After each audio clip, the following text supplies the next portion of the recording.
how y'all doing? My name is Ryan and I like to ramble about Filipino culture. So kung drip mo yan, please do consider subscribing. I post new videos every single Thursday.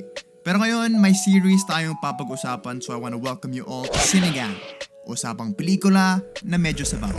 Ngayon, papag-usapan natin yung Trese series. We'll talk about the top 10 Easter eggs, we'll do a breakdown of the post-credit scene, sino ba yung babaeng yun, and there's also a special announcement at the end, so stay tuned for that. But let's move on to the first Easter egg. Isa sa unang nakikita natin yung mga billboard. We see the Jollibee billboard and this one. Hindi ko alam kung ako lang, but to me this looks like Maha Salvador. Yung Met billboard niya na nakatalikod siya. But since we're talking about lookalikes, I have to mention that Manny Pacquiao looks like Hank and Gardo Versosa looks like Anton Trese. And now, you can't unsee it either.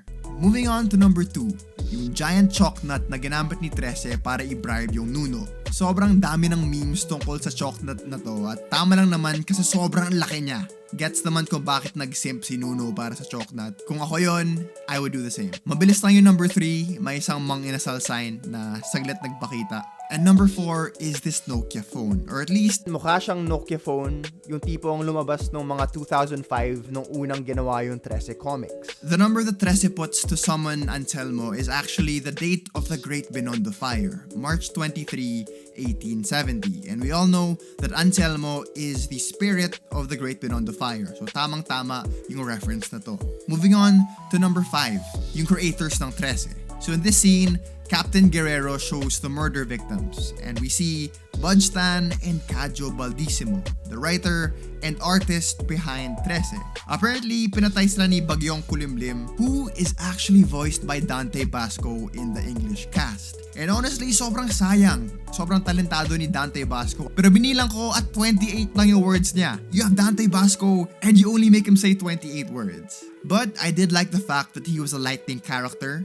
I'm sure we all know that Dante Basco is known as the voice of Prince Zuko, who is famous for redirecting lightning. But since we're talking about lightning, number 6 is the Meralco building. Ito yung building ng energy company sa series at sobrang sakto niya sa Meralco. They look the same. Basically, Meralco nga siya. Number 7 ay yung Pagong at Maching. In this scene, may kwento yung nanay ng kambal para sa kanila. At tinanong nila kung Pagong at Maching ba yung kwento na sasabihin niya. But no, she says the story of their father instead. At magandang reference to sa Filipino fable na pinauso ni Jose Rizal, who also made one of the earliest comics in Philippine history. May ginawa nga siyang drawing ng Pagong at Maching, and I think this is also a reference to the fact that Crispin and Basilio get their names from Noli Me Tangere, isang libro na binasa natin lahat no high school. And in that book, their mom Sisa went crazy at abusado rin yung tatay nila. Moving on to number 8, yung Magna Mall.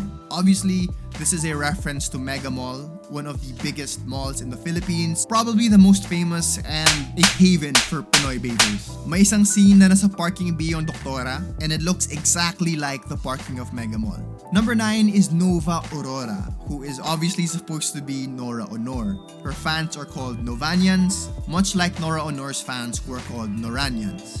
At pinakita sa episode na sobrang fanboy si Hank ni Nova, which I think is pretty accurate kasi sobrang laki naman ng star ni Nora back in her prime. And lastly, number 10 is ABC-ZNN. Obviously a reference to ABS-CBN, the largest TV network in the Philippines that was shut down by the government last year. They were denied their franchise and a lot of people lost their jobs during the pandemic, including Liza Soberano, who plays Alexandra Trese in the Filipino dub. Pagkatapos ng credits, may pinakitang babae na pumatay ng 2 tao. May isang shot na parang nasa Chinatown siya, tapos may suot siyang mga Chinese characters, and she says Trese. So far, based on the comics I've read, walang ganitong character sa original source material, pero nung chinek ko yung cast, her name is Jiang Shi. And if you do some research, this is the Chinese hopping vampire. They're vampires with reanimated bodies, kaya stiff yung mga katawan nila, at hindi sila makalakad o makatakbo, kaya hop lang yung kaya nilang gawin. Imbis na dugo o utak yung habol nila sa mga victim nila, they actually drain life force. So you can check out this video from Mythology and Fiction Explained if you want to know more about Jiang Shi or Jiang Shi, kung gusto mo maging accurate sa Chinese pronunciation. So maybe we'll see a vampire invasion in season 2. I think it could be really exciting, but we'll have to wait and see. So hopefully you guys enjoyed that video, but like I said earlier, I have a special announcement to make. So I just hit 1,000 subscribers, and alam ko hindi to big deal para sa mga taong may 1 million, billion subscribers.